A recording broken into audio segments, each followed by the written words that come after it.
Good morning. Today I wanted to talk to you about trauma. Trauma is any event that left a mark on you.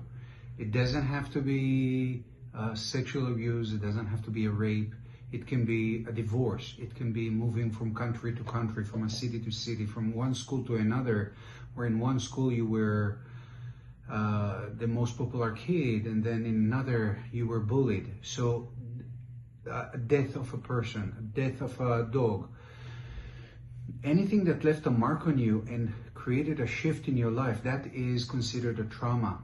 And the reason I'm bringing this up today, because a lot of us are moving on with our life, but we're not resolving the trauma, which later on can bring disease. My name is Dr. Goren. I'm a doctor of Chinese medicine, and I've been treating for more than 30 years. Tens of thousands of patients, and with every one of them there is an emotional component to the disease, and behind the emotional component there is a thought process, a belief system that was created as a result of the trauma. If you are suffering from anything like anxiety, anything like depression, this is more on the mental emotional level. If you have any disease process like some fibroids, like pains and aches in different parts of your body,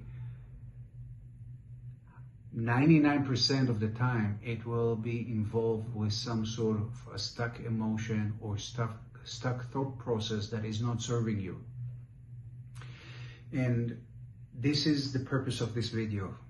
I wanted to tell you that it is very important to work at the trauma so you can create freedom for yourself.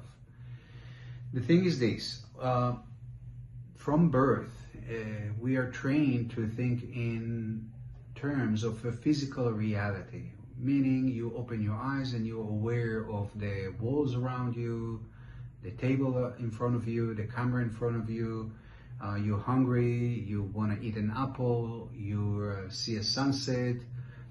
And so the awareness is in a physical reality. And then when you look at yourself or when you feel something, it's always in the physical body. You feel hungry, you feel it in the stomach, you feel tired, you feel all kinds of things. And this is all in a physical reality. Now, the Chinese always looked at a reality beyond just the physical reality. They are referring to it as the subtle realm, or the subtle body. So the subtle realm on the subtle body, in the body there is a physical level, that's which you see.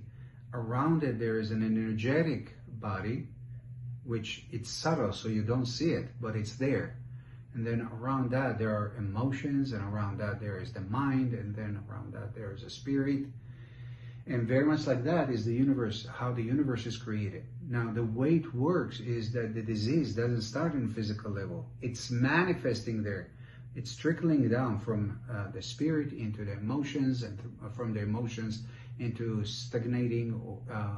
Stagnating means that it's slowing down the movement of your energy, and then later on it can affect your physical body. What we here is to resolve that so you don't have to go through a disease. The first thing that needs to be done is to have an awareness. I had a trauma, I haven't dealt with it, or I dealt with it, and if I have still fibroids growing, that means that I haven't dealt with it enough. Now, I'm not a judge, it's not a judgment. I'm not here to judge anybody, but it is, the body tells a story. The body tells a story, and as you are looking through the different parts of the body, each of them is connected to some sort of an emotion, each of them is connected to a belief system. And being able to resolve that, we can heal those parts of our body. So I'll give you an example. The eyes are related to the liver. The liver is the organ that is in charge of anger, frustration, resentment, jealousy, judgment. And if the trauma created anger and the anger persists, then later on it can create an eye disease.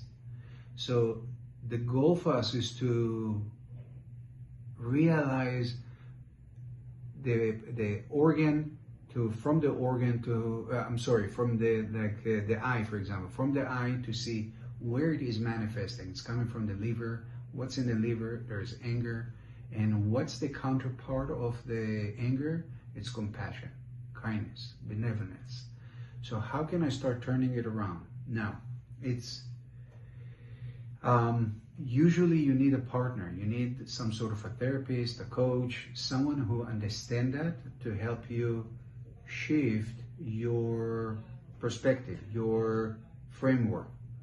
Because I got angry because of something and I'm stuck there.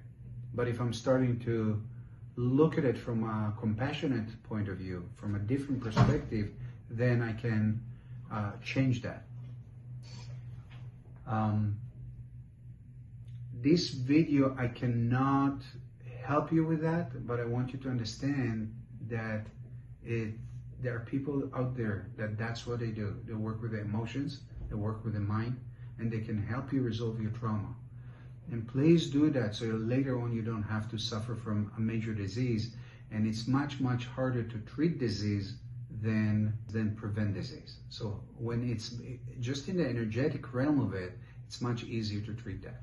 I encourage you, give that gift for yourself. Release the anger, or if it's fear, the fear, or if it's worry, the worry, if it's grief, grief, and work on healing yourself.